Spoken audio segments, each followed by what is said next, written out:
Okay. Okay. Yeah. Should we do that again? Yes. Okay. So I'm Dan and I'm planning manager. Mark Swiskowski, Burleigh County Auditor. Steve Schwab, Burleigh County Commissioner. Isaac Johnson, Planner, Community Development. Albie Meyer, Burleigh County Tax Director. Jason Tomatic, City of Bismarck Administration Department. It's a good thing you caught that when you did, Isaac. We might have had to do the whole meeting. Yes. Thank you. Ben Aaron, Community Development Department. Okay. So did you want us to start? Did you have You guys go some ahead. topic? So I think as we understood it, Commissioner Schwab, oh, and Jason's here, not only because we like having him in meetings, but he administered the Renaissance Zone program prior to Daniel's role. So he has some historic background too, if there's questions related to that. I Okay. know Jason and I have experienced head-to-head combat way back. Okay. I managed the program from 2008 to 2016. And I got on the city commission in 2006. Yep. Okay. So I think if I understand the question correctly, there was a figure when we represented this back in June or July of this year. The introductory meeting included a figure that said $95 million worth of investment. 92, I believe it was. Well, I've got the presentation here and it says 95 million in the presentation. What that figure is coming from is essentially the spreadsheet that Daniel has up, and I think it's the spreadsheet that he had emailed out a couple weeks ago. But basically, there's a column in there that is called verified actual investment. And so that's the total after Daniel or before Daniel, Jason, after all of the invoices come in for the expenses that were spent on a project, that's basically the level of investment that occurred once the project was approved. And that's where that $95 million figure came from. Now, this was actually, to be honest, this was probably rounded up, Daniel. I don't know that it was actually 95 million. As of right now, it's like $94,972,386. Right. So that is where that figure came from. My question on that figure, Okay. we know the TIF started before the Renaissance Zone, 79, I believe. Yep.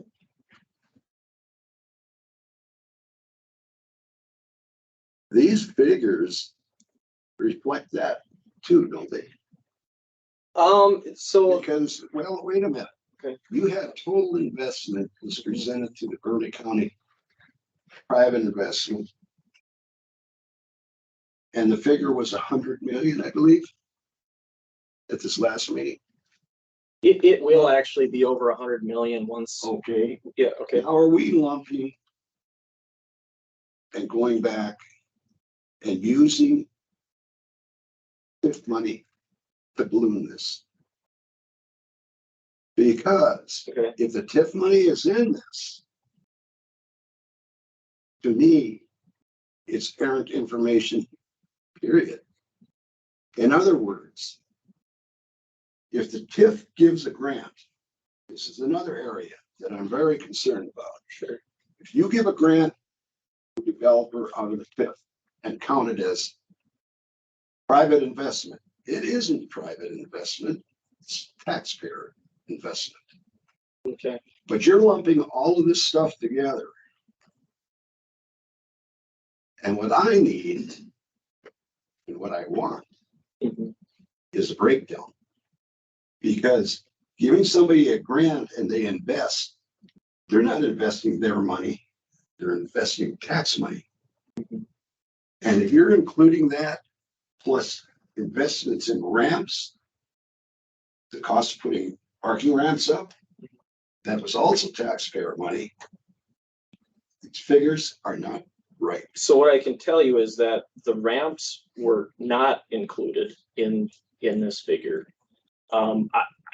It's the remainder of this figure is sort of agnostic as to where the money comes from. And what I mean by that is we don't care if it's a private loan, if it's community development block grant funding, which we distribute in this department as well. But that isn't private investment to me. So That is grants from a government entity, and it's being counted as private investment.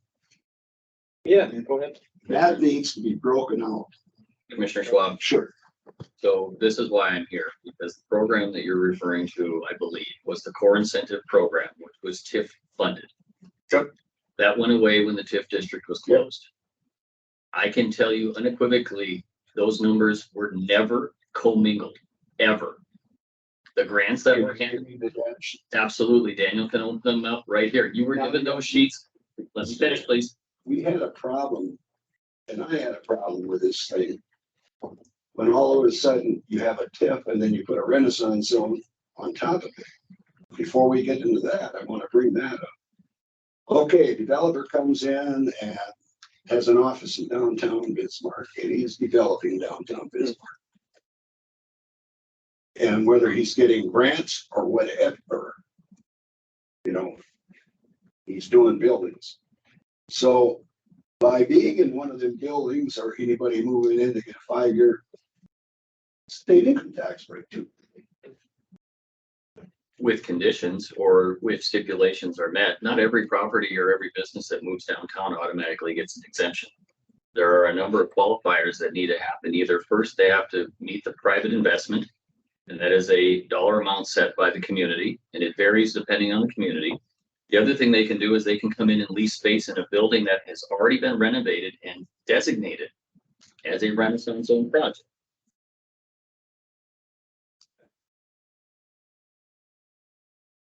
I have a brother that seems to always call me when I'm in a meeting. If a building has been renovated and designated as a Renaissance zone project, the owner of that building has the opportunity to rent space to new tenants. Those new tenants would be eligible for a 5-year state business income tax exemption. No property tax exemption, state business income tax exemption only. They qualify by leasing space in a building that someone else has already renovated and put in column L as a verified actual investment. Okay, say his time runs out, 5 years. Yep. Can he go lease in another building and have the same benefit? I believe he can. I believe he can, and that is a state law. That is not anything that a city has the right to. The city could say no. The city has the opportunity to say no to any application. But state law does not prohibit that from happening. I don't ever remember an application not being approved. I imagine there were some. There were. I was only on the commission for 4 years. But I am telling you that the way that is set up, somebody, could be me, could anybody here, can go down there and every 5 years go to the next building. And no matter where they work in the state, they don't pay income tax, right? Because their office is down there. Am I correct on that? That could happen. It has never happened in business. That we know of. Daniel has every project listed here, and you can see for yourself, no project is listed twice as a lease. These are the business owners or the property owners, and so we would be able to tell if somebody were jumping to a different building. And I wouldn't think they would support that. I think they would recommend denial. I think you're right, Daniel, because you're right, Commissioner Schwab. That would be, in some opinion, that could be taking advantage of the situation. Well, sure. Now, are there businesses that received a 5-year lease that are no longer downtown? Absolutely.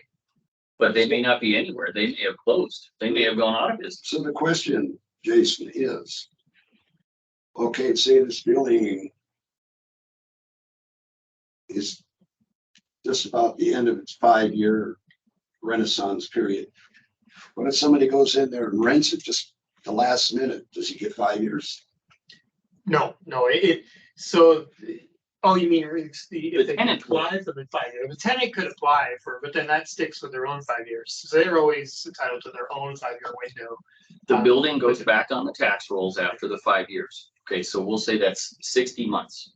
Say Isaac comes in with a brand new business at month number 58 of that Right. first 60.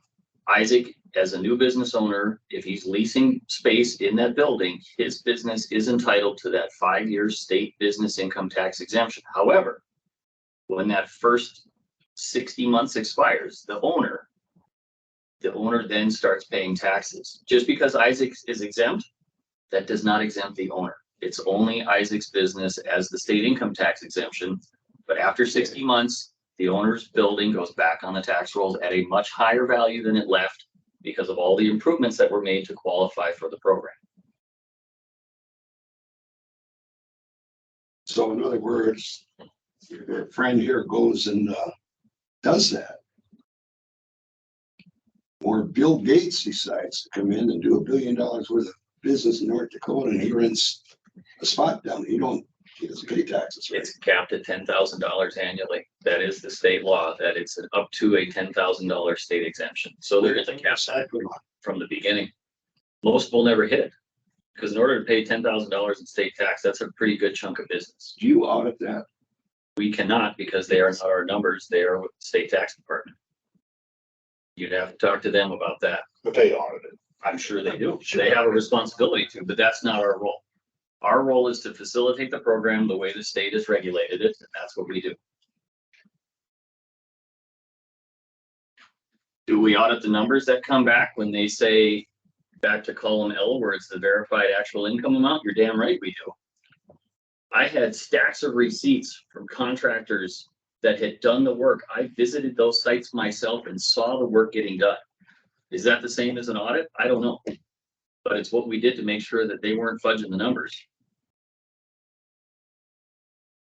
Well, I remember the one building that kind of concerned me. That was the old MDU building. Okay. And they believe in that building. How many? There were probably 6 projects on that site total because But it was bought by who? private attorneys. Yeah. Private attorneys, Attorneys were I think, well, I don't remember at the time. 4 or 5. There were 5 separate attorneys that came in as individual projects, which is their right by state. And there was also a partnership formed that purchased the building as a holding company. So it's no different than anyone else that's a landlord. They buy the building as a company to manage the property. They seek income as that company, and then they turn around and rent it out to their tenants. Their tenants just so happen to be the attorneys that were working in the building. Were some of them also partners? Probably. But legally, they were separate entities according to the Secretary of State's office. And so it's a clean transaction between business owners. Are you sure there's a cap of $10,000? Daniel's running the program today. But still in effect. And you know, as Jason said, that they monitor that. I mean, I don't know how much property tax is being exempt and income tax is being exempted, but it is limited at 10,000 and they would verify that at the state level. I can't imagine they would let that. There were businesses that said to us, it isn't worth my time to go through the program because I pay so little in state tax that I'm saving almost nothing. That's common. I mean, you'd have to have probably in excess of $1 million of net taxable income to pay that kind of state tax. Like, so most of your businesses would never take advantage. That's true. Some don't even claim it. And if you look on the one of the columns, I don't know if Daniel still maintains it, but one of the columns used to be an estimated income tax exemption. So it's a scientific calculated guess on the applicant's part. Right here. All that is a projection of what their hopeful sales may be. But it is not a number that we are required to audit, nor can we. And if you were to go back and ask somebody, hey, did you really save $40,000 over 5 years? If you did, you were doing a hell of a business those 5 years because that was $8,000 a year. Well, I believe back. I think Commissioner Schwab, I remember those numbers from the attorneys. I believe the attorney numbers was 50,000. They were I think there were 5. I believe there were Was that 5 separate per attorneys. year or 1 year, That would have been a collective of all 5 years. all 5 years. That was my understanding, my recollection. Their estimate was all 5 years. And that's why you did see such an inflated number. And it's all an estimate, right? We don't know what they actually If they were busy that year, they might have hit the mark. If they Supposed to probably get that mark. And if Al's right, if you're doing $1 million in service, Yeah, I mean, an attorney can easily hit $1 million a year in service. But there's some attorneys that hit $1 million this year, might get 300,000 next year. It just, I mean, It fluctuates. it's kind of a cyclical market, so it depends on what type of attorney work you're doing. So the So numbers if they that, hit 10,000 one year, that's it. That's what you're saying. that's the cap each That year, Per year. for 5 years. So you can get a max of $50,000. Yes. But that's a state-run program, not administrated or audited by the county or the city. Correct. Yes. We're only But involved. you guys bring them up to the commission to qualify it. We have to. That's the process. Yes. Yeah, so we are facilitating both local property tax exemption and state income tax exemption. And that's That's what the we- program. That's where we get back to my original thought.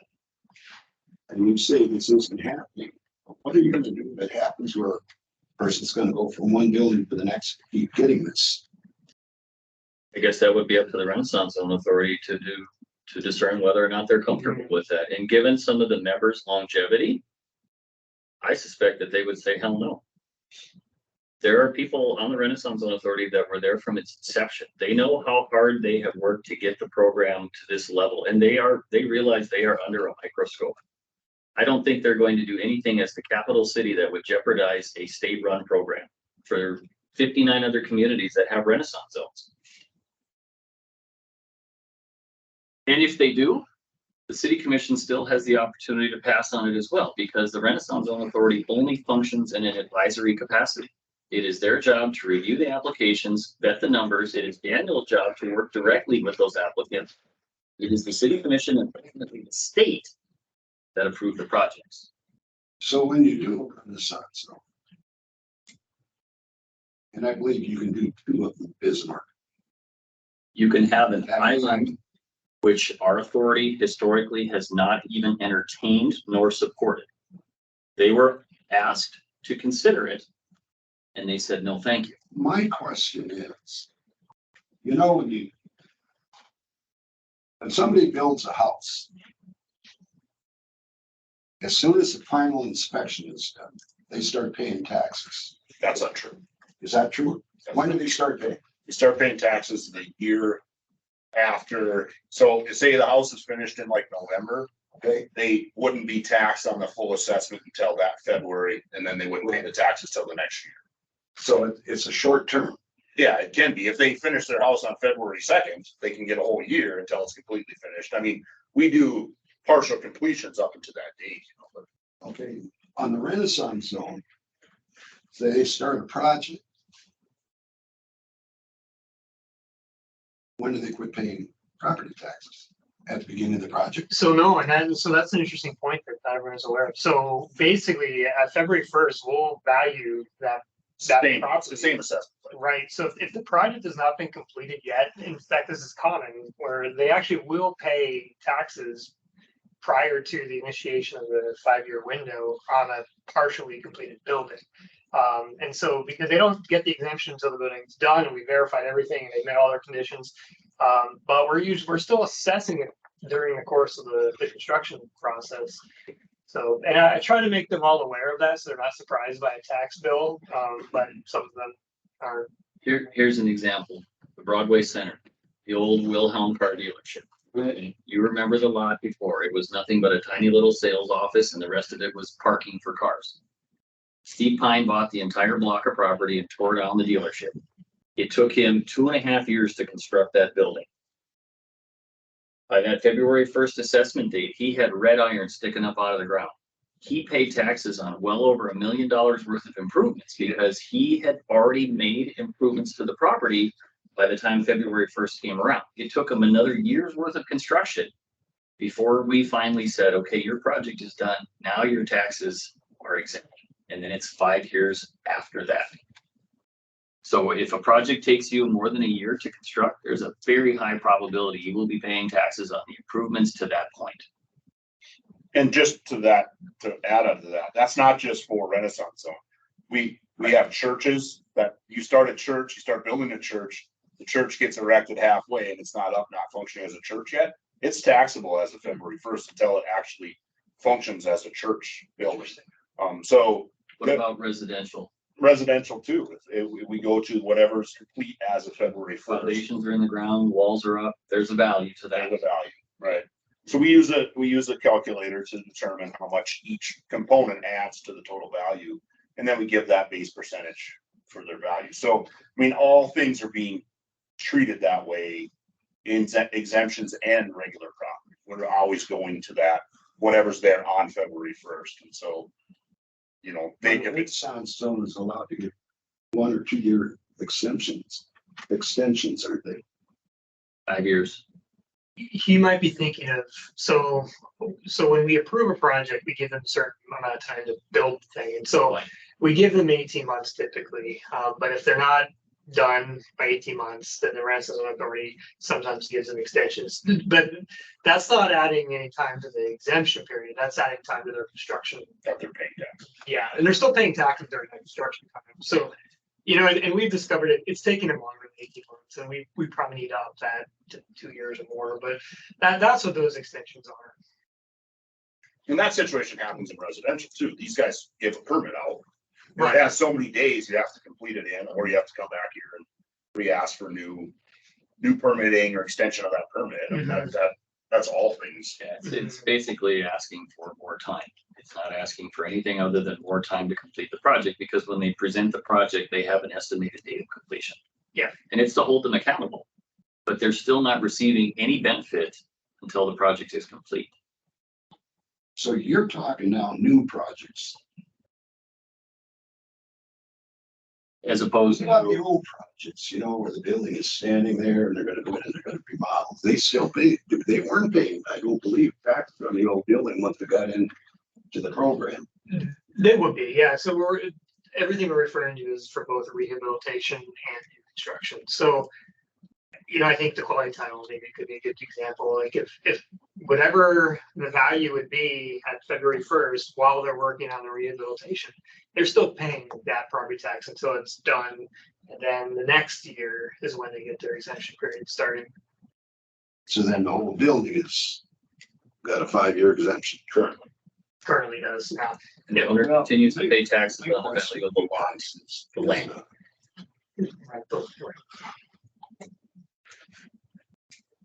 Back when I don't know, Jason, if you remember this, back when I was on the city commission, they did a traffic survey in Bismarck because of developing downtown. And I believe we spent right around $26,000 for that survey. It came back and it was really direct about the parking issue down there, which you never hear about right now anymore. And a couple of commissioners looked at that and said, well, this is the worst study I ever saw, because they wanted to build a ramp. That's my opinion. Fine. Yeah, So I that remember thing this. got deep sticks. And I often wonder how many other things like that get deep six. And at that time, everybody was concerned about parking. And actually, this study said there is parking down there. If you do this, you do this, you do this. I think I remember that study. You're Yeah. right. It was about a $25,000 study. It was kind of on the low end of the budget. And what it did, in addition to doing an inventory of where there's surface lots and where Yeah. there's ramps, where there's generators of parking and traffic, it also identified potential future sites to help offset the need for additional parking. One of those sites was at the corner of 3rd and Rosser. Currently today, it is a flat surface lot that's owned by the City of Bismarck.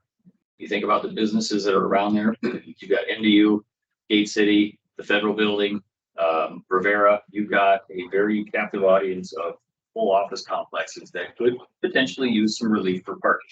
So it said, if you're going to do a ramp on the west side of downtown, here's a potential location. It also said, if you're going to do a ramp on the east side of town, there's another potential location. And based on the land that was owned at the time, it's where this ramp sits today. The new ramp that was built, that was a result of that study to say, here is another location where you could put another ramp if you need to. I can tell you, as someone that parks in that ramp every day, it is oversold and at capacity. It is full. Well, I believe that. You have another ramp coming up. Who's gonna pay for that? Which ramp? Sanford's talking about they need another. Oh, well, I guess that would be a conversation for the parking authority to have in the future. It could be a conversation for Sanford to have by themselves. I can tell you this from my experience in participating in this ramp next door. There's a reason private sector doesn't build a parking garage. It can't pay for itself. When we got done, after we got done screwing around with a lawsuit that went all the way to the Supreme Court, and the city was told you are doing things fine. During that 2-year period, the cost of that ramp doubled. We went from a $7 million project estimate, and then Curly Howland sued the city. We got tangled up all the way to the Supreme Court, and then 2 years later, when we opened bids, they were $14 million. You amortize that out, that's $25,000 a space, and you can't charge enough money in this town to be profitable building a parking garage, which is why local government does. Local government provides services the private sector cannot. And that is a service that the city of Bismarck is providing to downtown and all of its customers and businesses because they rely on it. On downtown, and that brings up, change the subject here. If Renaissance Zone is so good and it pays back, I can't tell you that. The many times I was told and I have friends that are doing work downtown, they're going to Gilpin and stuff like that. And well, you always get your money back, increase taxes, which is not true. How not? How do you get your money back? Explain it. If you put up a building and standard tax is gonna start taxing it on February, but they get 5 years and they've already had tax exemption on it, I think that's why there's a minimum. there is no way to get. I think that's your money why, back on that stuff. I think that's why we have criteria for minimum investments to ensure that the value increases a certain amount to recoup the. Yeah, but even so, the value, when the value increases and you start taxing it in a normal way, it's doesn't make up the taxing loss. It's just normal taxation But it, with a devalued dollar. so we have a 5-year exemption period. Yep. Where the city is still collecting taxes on the value of the land. What's exempt is the old value that generated a few $1,000s. I'm gonna go, you mentioned Lauren Gelman. Lauren's got one of the best examples of a Renaissance Zone project ever. He bought a property that had a valuation of $500. It is the Civic Square building. It is the 4-story warehouse directly west of McDonald's parking lot. $500. Tipped a few crews in there. That building was scheduled for demolition. It had pigeons living in it. It was nothing but a problem. There was a tree coming out of it. There was a tree growing out of the 4th floor. Lauren and Chuck Huber bought that building and sunk millions of dollars into it. And today, what do we have? We have a fully functioning, fully occupied, property tax paying business that would have been a parking lot otherwise. If that isn't success in the Renaissance Zone program, Commissioner Schwab, I don't know what is. The valuation on a $500 piece of property, the taxes on that aren't even worth collecting. No, I didn't say that wasn't a success. Let me ask you this, how long is these programs gonna have to be going on until you don't need them anymore? I think we've done about 120, 130. That's projects. interesting. I'm In the getting to it. future, Yep, I'm getting when to you it. think you're not So, gonna need I think we've identified there's probably another 230, 240 projects that would be eligible for the program. There's a process for closing blocks. And we have done that. So if there are blocks where the Renaissance Zone and City Commission determined that there's really no need for this here anymore, they close them and then they can open up somewhere else where there is a need. And so that it's built into the system where it can move in the different areas that are blighted. Why doesn't it ever move on the other side of St. A's? St. A's owns a lot of the property east of them, east of 11th Street. And they are not eligible because they are a not-for-profit organization. So because of the limited number of blocks that the city can use, St. A's. all the way over to 16th Street in some cases. The old Stoner Safeway, I think it's owned by St. A's. The reason I'm using that for an example. That if a revenue stream is forgiven tax-wise, for 5 years. That means that subdivisions do not have money to pay bills, and we have inflation, et cetera, costs go up. So who picks up the slack in there? Everybody outside the zone. Would that be correct? Well, even the people inside the zone. Mhm. The ones that are paying taxes. But the ones that aren't. I'm talking about the ones that aren't. Yeah, no, I know that. I mean, I'm just saying that that's So the the general thing election. about it is, you have these poorest of the poor sometimes subsidizing, and you know that's the right word, because they're picking up the slack. County's got to raise their mill levy, Well, who probably the picks up, city, I suppose, you picks know, up the because tax this stuff exemptions is, for, pardon me, who picks up the tax exemptions for single family dwellings in Burleigh County then? pardon me. Doesn't Burleigh County offer tax exemptions for new construction? Only the city. We haven't given out an exemption in 6 years. So let me ask this question, and maybe neither of you have the answer, but what is the dollar amount attributed to what Burleigh County is not collecting because of the Renaissance Zone in an annual year? What is that figure?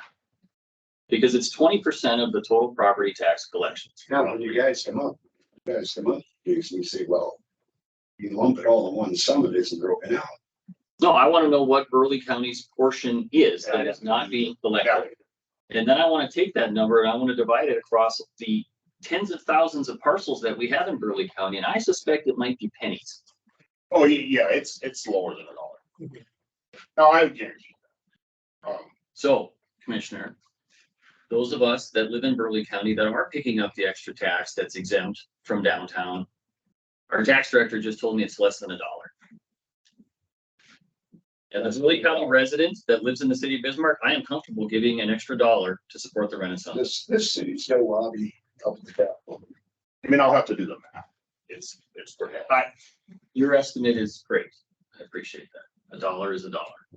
But then once the projects are back on the tax rolls, then that's all a benefit that's going to all residents of Burleigh County. Right, then my taxable burden is lessened because now we have a renewed property that is now paying significantly more taxes than it did before. I need to see them figures out. Yeah, I'll do the math. And it could be higher than that. I'm just trying to figure out what But Michael, total tax. there's another thing here that really concerns me.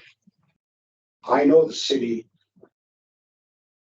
does, lobby up at the legislature. Sure, so does the county. Why in the world didn't you guys go up and say, well, if counties want to be exempt, let them be of such little amount? And we wouldn't be sitting here. You could have your zone, but you know what? You didn't. So, and now you're telling me it's such a little amount. Well, it is across the board. You guys had a chance to influence that bill and you didn't do it. And then this stuff would never happen. We wouldn't be sitting here. You'd have your Renaissance zone and everybody lives happily ever after. I mean, in fairness to the city, we also didn't go up there and say. I know. We don't have Renaissance zones all outside. But it's not the city's responsibility to lobby on Burleigh County's behalf. That's why you have your own. It's not the city's responsibility to lobby on Burleigh County's behalf. You have your own staff for that. That would be the role of an administrator or a lobbyist. But you're asking for the county to approve. An economic development tool. A tool that generates new income, new jobs, new housing, new businesses for Burleigh County and Bismarck. Every time something is built in I Bismarck, understand. Burleigh County benefits. The question is, if it's such a small amount, Why are you so concerned? no, why are you guys and go up there and say, hey, I'll tell you why, Commissioner, because we have very few economic development advantages in this state. And every time we can fight for a new business to come to Bismarck, Burleigh County and the commission and the citizens and the businesses will benefit because of it. is that right? Okay. I want the numbers. We're gonna get an argument here. I want the numbers in the breakdown of the TIF money from 2029. There was no. 1979, that went into downtown. And from there on out, the money from the TIP fund that went into with the Renaissance, while the Renaissance zone was there, and then the money afterwards. Then how the, I because think we're gonna need to rely on your staff for the amount of TIF funds that were exempted or incrementally. We don't do the collections. We don't collect the taxes there. Well, so, but we remit, so sadly, actually, we, you set the we rules. remit those back, we remitted all that back, you would have to. Okay. Cause it's a county collection for a city revenue. The TIF district, like we talked about at the commission commission of having a base, that's how the TIF actually functioned, was a base. Sometimes it went into the negative, base ran backwards, but, you know, but that dollar amount would have went back to the comptroller and through Sheila's office. You know, those numbers, trying to find those numbers is gonna be difficult. To quantify that's gonna be really hard because you know, what that project was spent on, where it was spent, if there was any grants given, and like Jason said, there wasn't any of those grants given in the RZ zone at the same time. So we have to try and quantify where that TIF money went and how it was spent. Can I maybe just help a little bit here? Sure. So Commissioner Schwab, when you were here from 2006 to 2010, the city of Bismarck operated the core incentive programs. That was a TIP funded program. Yes. And there were very specific things that you could do to qualify. The largest grant in that system was for a facade improvement project. You were not allowed to use or commingle the facade incentive grant, which was a $25,000 matching grant. You were not allowed to commingle that with the Renaissance Zone program. So the largest grant that was ever given out between 2006, when the core programs were created, and 2012, I think, when they were done away with. Let me guess, Taco John's. There were a few that hit $25,000. The Blarney Stone storefront was one. Taco John's, yeah, they reskinned the building. They were in the TIF district. They were able to qualify. Again, though, those dollars were completely separate. Taco John's wasn't even a Renaissance Zone project. And the way he qualified was by spending well over $25,000 in improvements because it was a 1-for-1 grant that was capped at $25,000.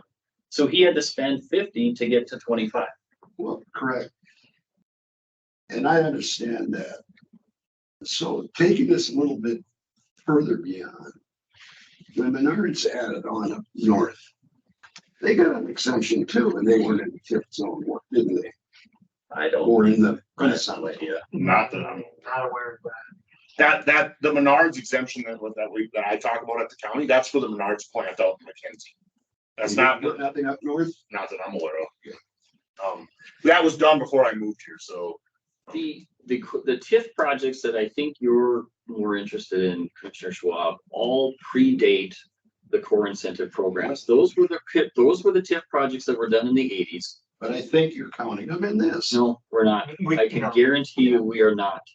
I can swear to you on my eyes, we are not commingling those numbers. Do you have the numbers all the way back? Yes, Can you? there is a drawer full of projects that have, Give me a spreadsheet of paper.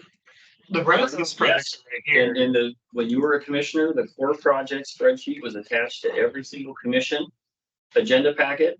So was the Renaissance Zone spreadsheet. The spreadsheet that you're looking at today was something that was started in So 2000. what you're saying is since the Renaissance was established in what, 2001? 1999, I think, was 1999. legislation. Our first project here wasn't until So 2000. just because of the Renaissance zone, there was $100 million worth of work done downtown. Yes, Correct. that's what we're exactly saying. And only Renaissance Zone approved projects. And we would appreciate you to say that too. And there was no, pardon me, We would appreciate it if you would say that too, because it's the absolute truth. I need the data. It's right here. Is any of that money that you were overlapping the tip at the time? 2 programs existed simultaneously. You are absolutely right. And if you're saying that tip money was used, TIF money was not used for the Renaissance projects. I didn't say for the Renaissance project, but if you've got a building that's in the Renaissance zone and in the TIF zone, Mhm. and they're using TIF money to improve this building, that's taxpayer money. Okay, but there was no TIF money being used to improve Renaissance projects. They could not use those dollars. You never use any TIF money at all for Renaissance. I will not say that because one of the other programs in the core incentive programs from the early 2000s was called the Technical Assistance Bank. It was a $3,500 grant that connected someone that was looking to renovate a building with design professionals. It gave you $3,500 to go out and hire an architect to do a proper design and restoration plan for that building. $3,500. You then took those plans and applied as a Renaissance zone project where you had a private investment to see those plans come to fruition. So were there projects where there could have been TIF monies? Yes. They would have been capped at $3,500. Actually, just to add to the Jason's saying, so the 95 million figure is only capital investment in a building, so it's physical stuff. So any of the design work that they do in these projects can't be counted as part of that 95 million anyway. So if we did get a technical assistance grant, it would not show up in the 95 million. And neither does the purchase of that property. The purchase, yeah, or any design work, any financing. Or any of What that. you're not seeing in that $95 million is all the professional fees that went into it. The engineers, the architects, the landscape architects, the interior designers, the price of light bulbs, that doesn't go into any of that. It's the brick and mortar stuff that causes the building. And in some cases, people would close out their projects before the building was even complete. They would leave floors empty or vacant, waiting for a tenant to build out, and that build out will come at an additional cost at another time.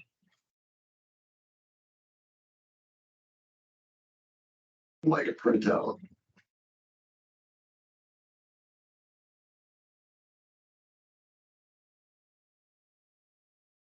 Of all money, the data on all money spent out of TIF.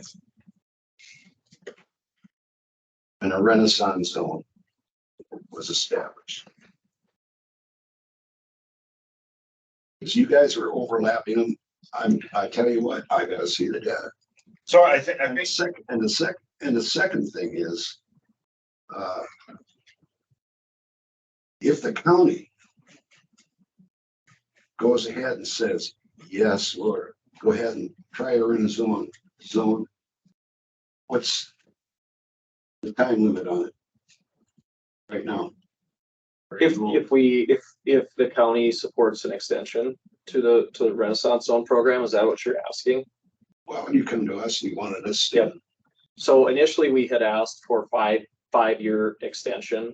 So based on going back to the Renaissance Zone with the sort of the criteria that the county wanted added into the program, there's changes that will take some time to complete. So what the Renaissance Zone is going to come back with, what we'll come back with to the county is a letter of intent to do all the things that the county was asking for, but instead of the 5-year extension, a 1-year extension to verify, so the county can have some sort of assurance that we're making these changes that they've asked for.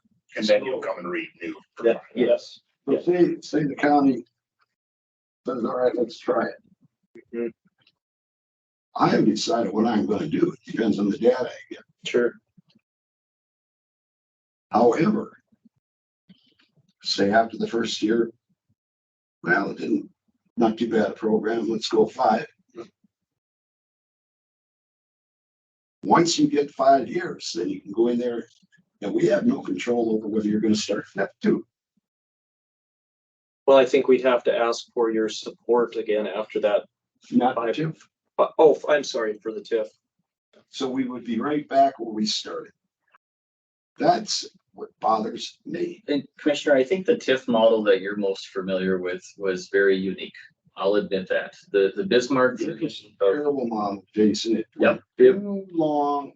Al and I have had conversations over the years, and I wouldn't support that model again because it's not the appropriate use of the tool. situation where tax increment financing makes sense, you're absolutely right there, and it doesn't just have to be downtown. There are lots of places in the community where tax increment can be done the right way. To give you an example, like Sandy Taylor, when I was on there, well, we gotta go down to help out Kirkwood Mall. I'm sitting there, why won't we help out Kirkwood Mall and rebuild that too? And that's what I'm afraid is gonna happen here. So technically speaking, you could say, well, we have no intent, Jason, to do any TIF stuff. But once you get 5 years or 8 years, or whatever you get, you can do whatever you want if you decide the need is there. And maybe Right? one thing to clarify with the version of TIF that I keep referring to, the model that was around in the early 2000s, it was a unique beast because there was a pool of cash. Okay, traditional TIF doesn't operate that way. And so for us to start up another TIF, we don't have any cash to do that. The only way that the core program worked was because the city had the funds to use as a grant to give out. There are no funds, there is no fund established, and if there was, you know as well as I do, it took 30 years to accomplish that. I don't see that ever happening ever again. As staff, I don't know that we could support that because that's not the appropriate model. Now, if Costco or Fleet Farm or any one of those businesses on the north edge of town came and said, hey, we'd like to talk about a TIF, I guarantee we would have that conversation with them. We're not going to say no just to say no. We're going to vet that project to see if it makes sense. So what would it take for you guys to accept the project, put a TIF on? A proper TIF is a combination of public investment and private investment for the betterment of all stakeholders. So if there are significant infrastructure projects, the community is a stakeholder, the city is a stakeholder, the business asking for the TIF is a stakeholder. Jason, that's right. And I think if you go back, you and me struggled with this one back and forth. When you take a tax stream away, you put a TIF in, you're technically taking the tax money, putting it into a fund to help the area the TIF has, the boundaries of the TIF, which means somebody's got to pick up the shortfall now for the fire department. Most Police department. What? Let me finish. sorry. Then go ahead. Somebody picks it up, which is everybody in the county, period. And the biggest problem they ever had for this, and they do pick it up. We know they do. Nobody's ever acknowledged that they even do it. It's pretend we gave them back, like Jim Christian said, all this TIF money when you guys ended the law. That's law. You do give it back to the subdivisions, but we gave it back like they're, and I say to myself, the taxpayers that probably, I have to represent all the taxpayers, not only in the county, but in the city. And the thing about it is transparency. That's why I wanted this meeting recorded. So people can look. And I can look back and say, well, maybe Jason's right on this thing. It's not he said, she said, these arguments and blah, blah, blah, which we're trying to eliminate. But the thing about it is, it still bothers me that the average citizen does pay for some of this stuff and picks up the slack and have never been acknowledged for it. It's kind of like the carbon units put on Earth to support stuff that they really, have no say in it. I mean, it's a commission decision or a committee decision. I'll tell you, did you ever think about putting Renaissance Zone on the ballot and see if people go for it? Why not? Because Then what they want. the state gives us that tool. We don't have to ask the voters. That's the problem. You don't have to ask. And I say, Are we going to ask the voters for every decision? Well, they elect representatives. for decisions like this, yes. The voters are out there for one reason. When you get into these squabbles and stuff like that, well, let's see what the voters say. That ends the squabble. That's why you have voters. They have the last word. But to make the statement, I've had the statement made that, well, we're not required to tape meetings. Well, we're taping meetings that I'm involved with because this is an important thing to the whole county, and I represent the whole county, including the people in Bismarck. And now the other commission look at it and see, and if they have questions, they can get a hold of you, Jason. I'd be happy to answer. No, I think one thing, Commissioner Schwab, we have to discuss on the TIF district is the difference between how a TIF would operate. And I come from a county in South Dakota. We have I 5 understand that there's micro tips. Well, no, Is but that the right word? so what would happen? So the beef plant in Aberdeen applied for a TIF district when I worked in Aberdeen, in the Brown County office. And so what happened was the beef plant had to put in about $15 million with infrastructure costs to get everything in place for this beef plant to operate. So they front loaded all of it. Some of that infrastructure became city It infrastructure. did. It belonged all belonged to the city after the fact. Water, sewer, streets. They put it all in. And then they went to the city and asked for a TIF. What then happened is the city was able to go and use their power to leverage with bonds. And then they used the tax revenue that would have came in off of the beef plant to pay for those bonds. Now, was that money from the beef plant that didn't go to the general coffers for everybody? Yes, it was. But it also allowed the city to not have to spend $15 million, just like the city here has had to spend $2.5 million to get a street lights in for a fleet farm. They could have done that type of project with the TIF project. Those TIF projects work beautifully. They work correct. They work fair. And all the taxpayers, 75,000 residents of Bismarck or 90,000 residents of Bismarck, wouldn't be paying for that $15 million improvement. Hell, So they do work right if they're done right. The one we had was not the right, one we had was not correct. to me, flush. Well, there was never an I acre. can tell you that. I think it was so abused. And no matter what anybody did, and you have to face it, it was Jason and you guys that had to run the thing. And I often wonder why you guys still have hair in your head. You know, I don't. Well, that's what I started asking. you didn't even do anything. Yeah, I was here when the TIF The was thing here. about it is, I understand that. It wasn't focused. Yep. And that's the same thing that happened at the Commerce Center. We did the same thing out there. What did we do? We went out there and stuck. We're sales tax is doing so great. Let's go put in all these roads, railroads. And we're gonna only let certain entities come in that are gonna create all these manufacturing jobs. And none of them showed up. Went through the same thing in Aberdeen, same exact thing. The only one that showed up. So how do we avoid these pitfalls? That's the question. Now you're gonna have, and I think you guys made a mistake. You're gonna have the downtowners and the Chamber of Commerce running this thing. No, not No, the they're Renaissance gonna- program. No, But they're they're, gonna be advising. they're charged with economic development. Yeah. So that's not just, it's not just downtown. That's greenfield development. That's bringing new primary sector jobs to Bismarck that aren't already here. So one consideration, number one, we don't have a position on the books. We do not have an economic development position on our rank. Number two, when we consult with companies like this that have multiple staff, we're getting the resource of that entire team versus the effectiveness of one person that could do it here. So for $250,000, we have all 20-some people at the chamber working for us and the entire team of the downtowners, including both of their advisory boards. They're all in this together. So we get that entire team of people working towards economic development as opposed to paying one person to try and do it themselves here. We do the same thing, Commissioner Schwab. We pay into the Economic Development Council too. So we use them too. There are So some the thing about it.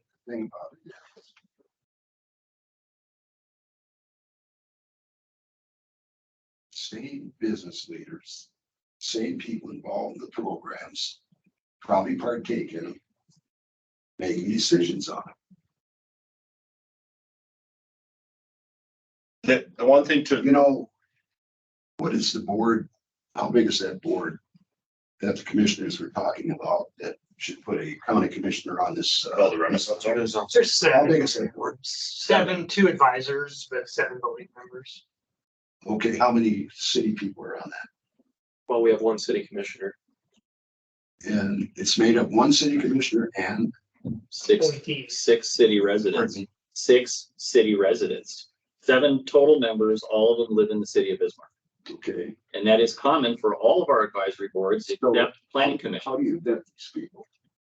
Same way we vet every Mayor- advisory mayor's board. office. There's an application process where we ask them, what are your credentials? What are your interests? What are your abilities? And then as a director, those go to someone like Ben, who will then sit down with the mayor and vet them. And then ultimately, a recommendation is made by the mayor to the rest of the commission, and it is the ultimate commission decision to appoint someone or not.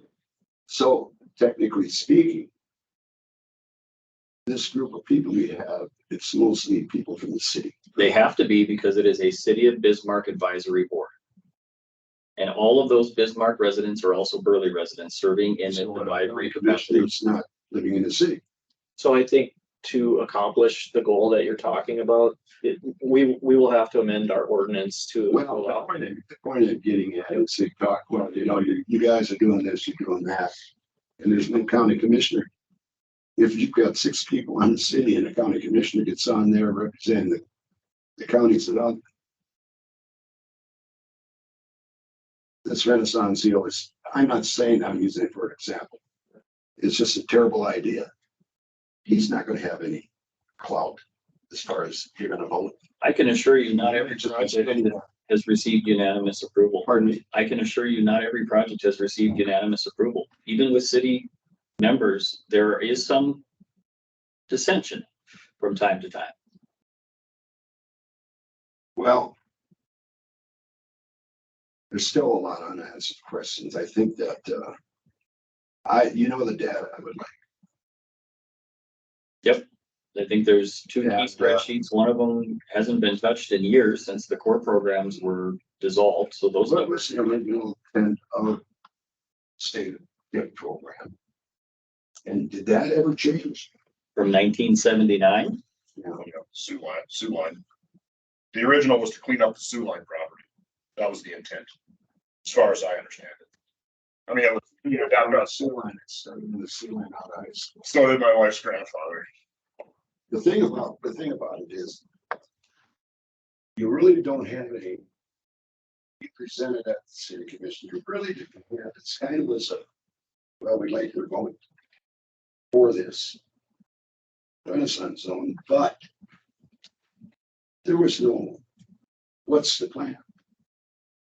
Just to give you an example, I held the forestry department portfolio, and they were going to go down alongside Broadway and other areas in the downtown Bismarck. Lots of really, really sandy soil. They wanted to plant all these trees. And of course, at that time, I believe Tip paid for a guy to go around and water these trees. I said, you ever check the basements? You plant trees and you go around and keep watering and waterlogging. Some of the basements cave in. So they need 6 to plant. You guys really look at these buildings. You can't tell me, I've been in some, that there's some buildings should be torn down. But it's like a guy that used to develop down there told me, said, Steve, those buildings are worth more than new. If there are, yes, to answer your question, if there are major structural changes to the buildings, we will require a structural engineer to You do. guys go down there and check We this have, before you. we have an entire staff that all they do is look at structural integrity of building inspections. It's literally 50 feet away from us. They get all the construction permits and they'll have all the regular inspections that anybody else will.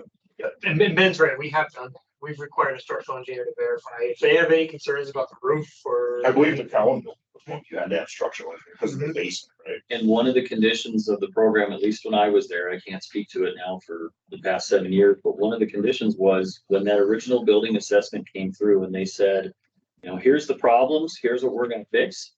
If they didn't fix all the problems, they weren't going to get an approval on that project. No one's going to say, yeah, we'll give you a tax exemption if you don't worry about the leaky roof. Go ahead and let the roof leak. If the front looks nice, that's fine. That's not how it worked. The intent was to clean up these old dilapidated buildings that were deteriorating in value. Property values in the late 90s and early 2000s in downtown. But it's really, when you really look at it. New Renaissance, 30 years, you can recycle buildings that you've already worked on. But before you say, It hasn't been done. It hasn't been done. The project's only allowed us to sell. oh, I shouldn't be. Well, the new state statute does allow for that, but our development plan is. So we can be more regular. And the county's got a say in that too, which is development plan comes back to you for review. So, in closing, I gotta ask you guys a question. Sunzone and the board and everybody associated with it. It's so different than the tip happily. Renaissance and just this tax. That's forever. But explain.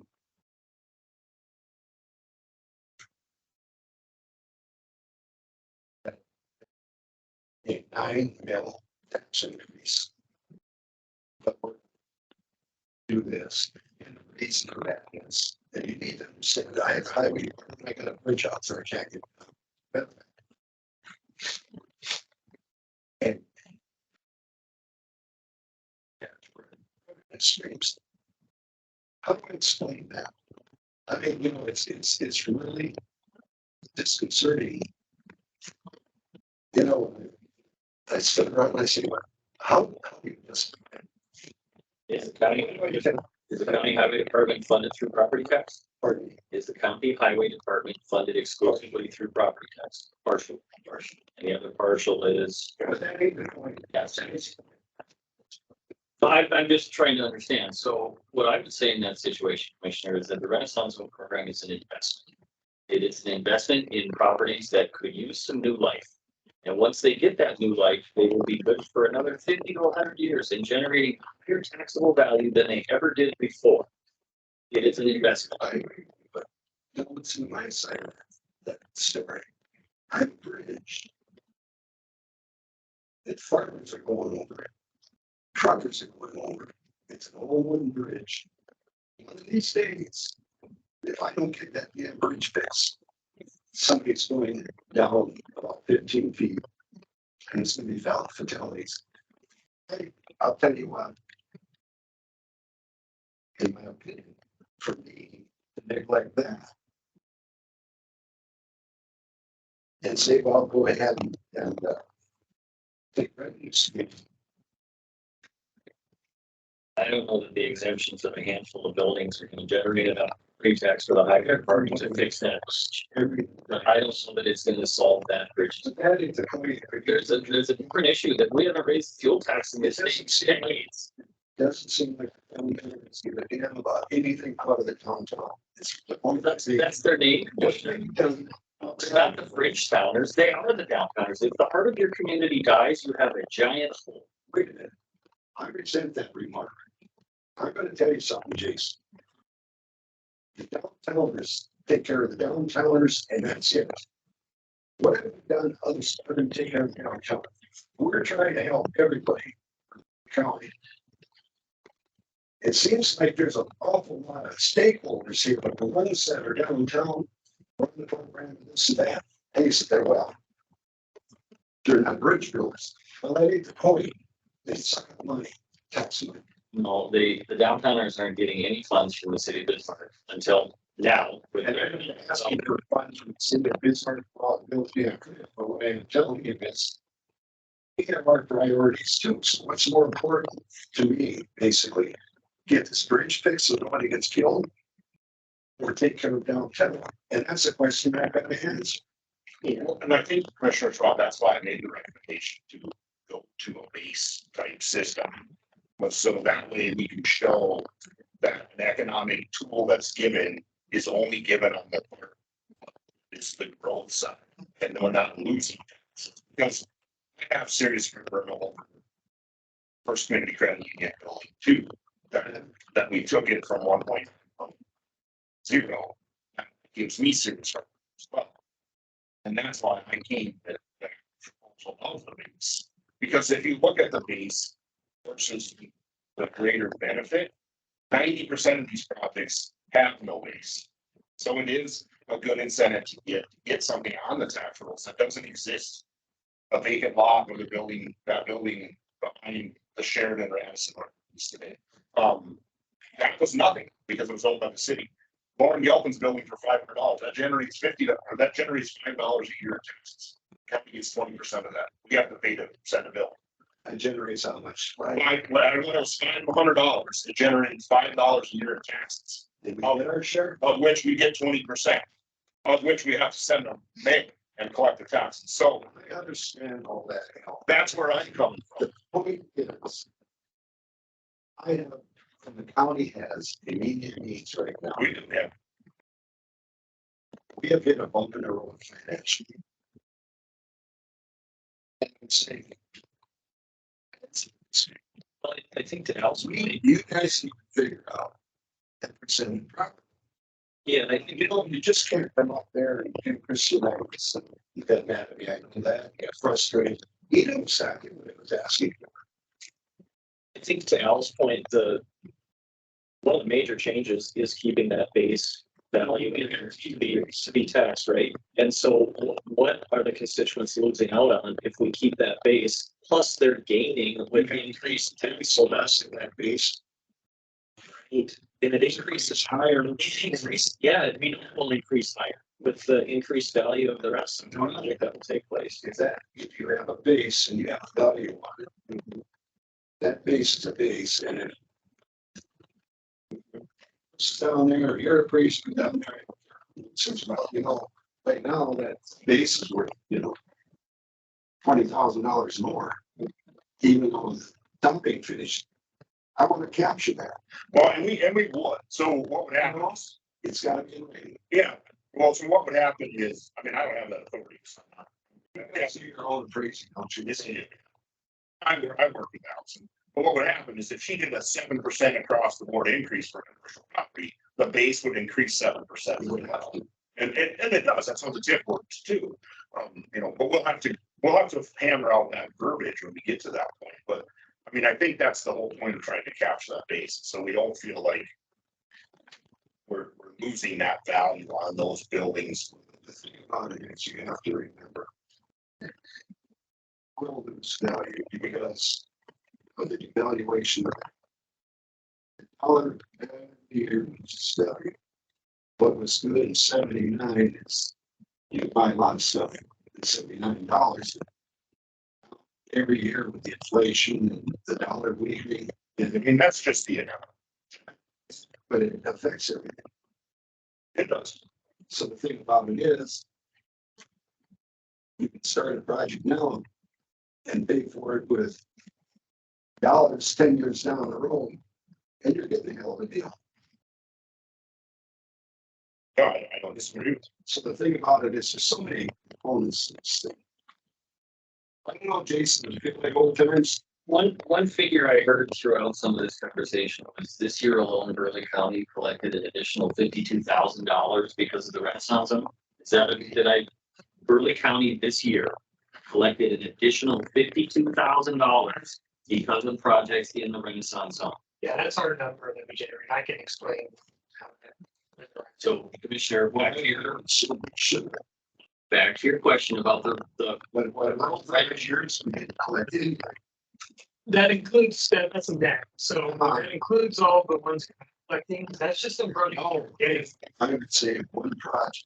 For 5 years, we collected nothing. There's land value. Always you're collecting land value, right? Which is, Right, but that 52,000 includes that. Includes all the projects you're not collecting building value on today, and that's still a 52,000 net increase to Burleigh County law. and I realize that, and that's good for Burleigh County. I'm not denying that. that goes to pay for that rural bridge. That's what I'm saying though. That's the additional value to Burleigh County. Burleigh County didn't do anything for that money. It's that this runs zone starts up to be as successful as it has been in the past.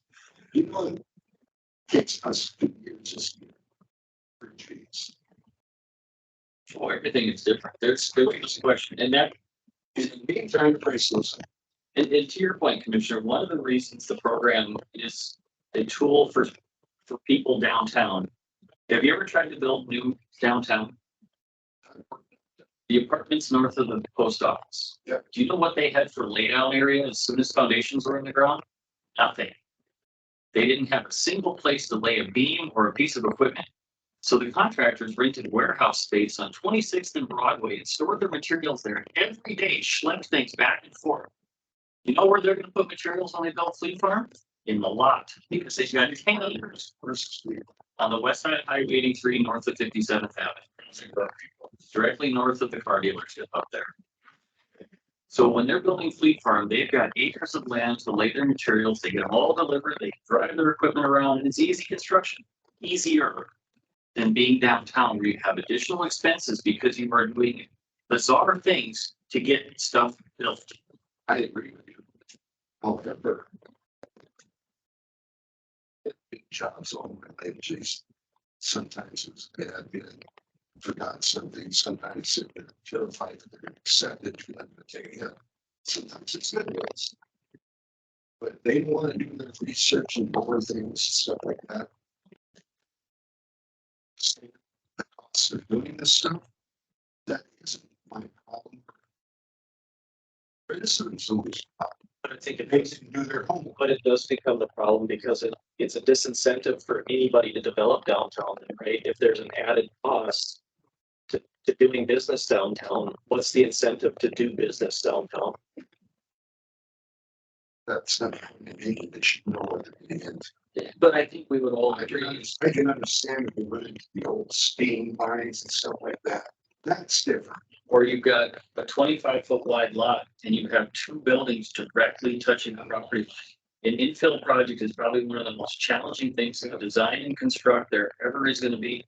So would you rather have a little gap in the block because no one's willing to take a shot on a 25-foot wide lot? Would you rather find a way to work with somebody to put a piece of property there that does generate value? Parking lot doesn't generate much for value. But you can also have parking structures that are this high. Do you think we have enough parking in downtown Bismarck? I think we have a misperception with parking. And this is my philosophy. I think people believe they should get to park by the front door everywhere they go, which is fine. And you know, people say, well, I go to Target or Walmart and I park there for free. Baloney. The cost of that building and that parking lot maintenance is built into every product on the shelf. So that idea that you're getting free parking is a misnomer. I agree with Nothing's. Snow removal costs them. Somebody will drive around the parking lot 10 times to find the closest spot to the door, but then they'll go inside and shop for an hour and a half. How many miles do you think they put on walking from end to end in Walmart in an hour and a half just so they can park by the front door? you. It's a percentage. Right. Extend off. We say on doing it by April, so. My grandfather used to drive from end to end to Bismarck to save 9 cents on bananas. Gave him something to do. He wasted more money in gas doing it, but he would do it because he saved 9 cents. Thank you for the sales. Not on bananas, though. So, Ben, when are you guys bringing this to the commission? When, yeah, when last Monday. Yeah, city commission, so I think it's up to, I think we'll have to communicate with Mark when we can get on next. We've got the direction from Renaissance Zone and city commission. We've got our letter of intent that we're going to provide. And so whenever we can work with Mark to get on next, go on the first meeting in December. Sure, what's your deadline? When should we get you? Well, the deadline for this meeting, to get that due today. Oh, you mean the December one? Yeah. First meeting in December. Actually, he's talking about for the meeting this, so. It's always the Wednesday. Okay, that's fine. Yeah. Okay, yeah. We'll get you something. Sounds great. I think. Say first Monday in December, The first commission meeting in December. Yeah. which would give me time, and then the other commissioners can look at this bill. See what was discussed, but I do want that data. And so, just so we're clear, you want basically this spreadsheet, which is the Renaissance Zone expenses. It's not to go all the way down. Even on the tip. I really do as far as. Well, we would have a very similar spreadsheet for the incentive programs. You should have. Yeah. And then we want to know when the Renaissance started, then that should be a separate spreadsheet of what the Renaissance zone. And then when the TIF's up, then what the Renaissance, how well they were doing, because you did your projects after you ended the TIF. Oh, for sure. Okay. But surprisingly, it's not much more than a thing. As far as educating. Well, the commissioners, the goal here isn't to discuss philosophy. The goal here is to agree that the Renaissance Zone program is beneficial for both the city of Bismarck and Burleigh County. And if through these discussions, we can convince you and your cohort at the table that this is a valuable tool for both agencies, that's the ultimate goal, because what this does is it encourages people to take a chance on otherwise neglected or very challenging properties. I will agree with you. Yes, there are exemptions. That means that those of us that live in Burleigh County and pay property taxes do pick up a small additional portion. I would You always call it snow. it was $1 from your tax director. I just, don't do it in 90 years. Even if it's $10, Commissioner, it adds up, but it's still a discussion point to get to the fact that Burleigh County burned an additional $52,000 in property taxes because of this program, because of the private investment made. But you never talk about. See, that's just it. You never talk about the 5 years that they lost. The 50 years they're getting $10,000 in 5 years. 5 years, you should have that money, which happens outside the zone. That is the point I'm making. It's clear. And Daniel, You can't say, well, you're getting your money back because value's up. Well, if the value's up, they would have started, if you guys had started. Just like building a house in February, following February, Jackson. They didn't. You can brag about it, but if you go 5 years from that time, you don't get that money back. That's misleading to me. And fine, if that's what you want to say what it is, not what it isn't. And that's what it is, and we all know it. But that's a selling point. And I'm very, very concerned about it because, like I said, the only way you can get your money back is if they, okay, now the value that you lost is $10,000 for 5 years. So the next 5 years, you have to pay back $20,000 a year to pick up in 5 years. We don't know that at this stage. And so the statements that are made, and they were made way back, Jason, that were made to present this many things. So we have a problem with that. People can accept reality and say, well, yeah, that's going to hit this money. You don't have to. We don't.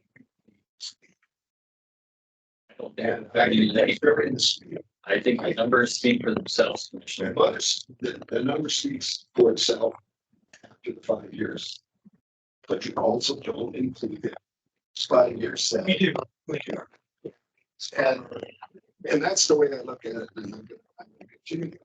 I think probably on what as far as we can before we start maintaining. No, I assume we're gonna stop now.